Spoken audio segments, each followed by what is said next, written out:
Well, for me, that was very impressive lecture, clear and very rich. So that's what I can say from my side. And I'm a bit familiar with in-stream woods because my hometown is in the Karkonosze Mountains. So you can imagine that rocks, stones, and woods in-stream are just everyday sign of the healthy river. Yes. Yeah. So I see we have a question and just a general remark. After each lecture, I scheduled roughly 10 minutes for questions. So feel free to ask the questions to Virginia if you have. And we have the one, is there a risk for creating barriers to fish migration in cases with active restoration, for example? That's the first one. So this might be also not the case in many. So in most cases, the accumulations of wood are not obstacles for fishes. So they manage to go through because flow is passing through the accumulation. And so the accumulation of wood is permeable to the fish also. So in most cases, it might be, of course, cases where fishes are not able to pass the wood accumulation, but in most cases, especially natural wood accumulations, they allow the fishes to go through. So this in natural wood accumulations especially is not a problem. But in artificial wood structures, this is something to consider, of course. So they must be designed to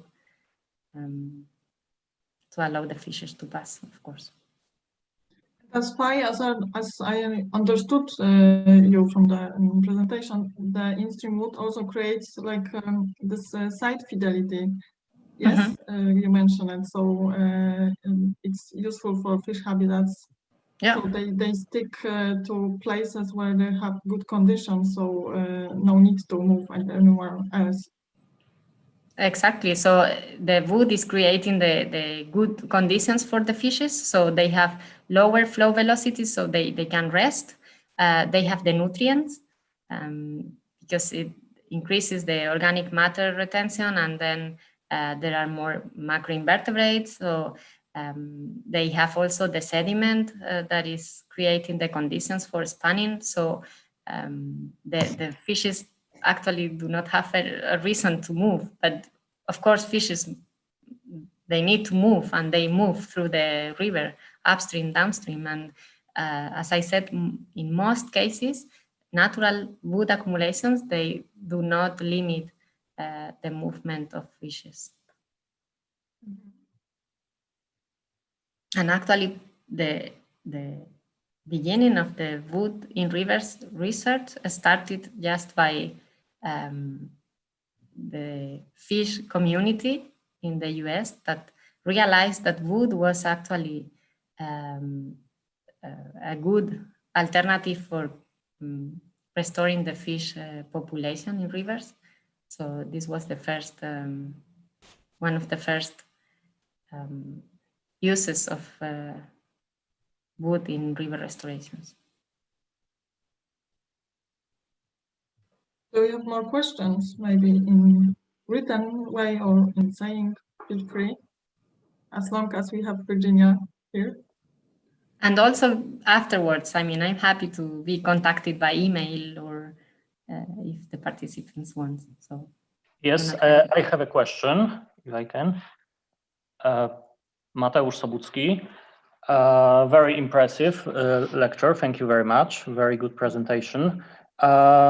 I thought that it's when it comes to fluvial geomorphology research, it is quite a recent thing. Yes, as you showed, this is incorporated to water and sediments.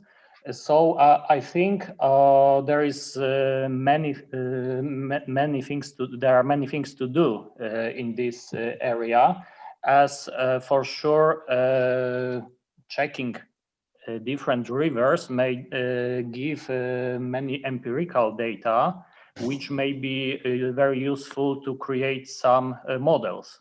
Mhm. Yes, so Yeah. yes, this is rather, it turned out to be rather a remark, but yes, I would like to say that this is impressive and very good perspectives in the future.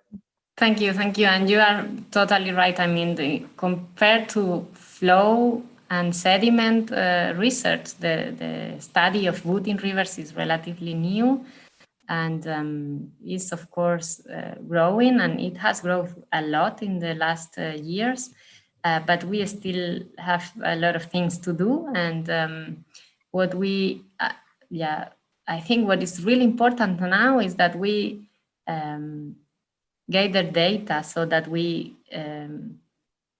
observed and we monitor processes, including wood in rivers, so we better understand how wood dynamics work in different environments, different rivers, different conditions.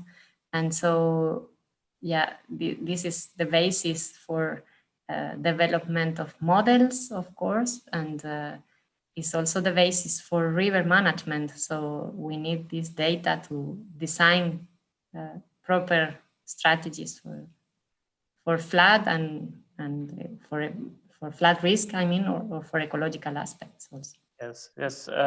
As this is my concern, I hope to provide some more in the future. So that would be really valuable. Thank you. I think we have one more question we can take, and then we will move to the Mateusz will go lecture. Just how can forest management support river processes? If we can relate to that at some point. How can just a minute. How can forest management support river processes?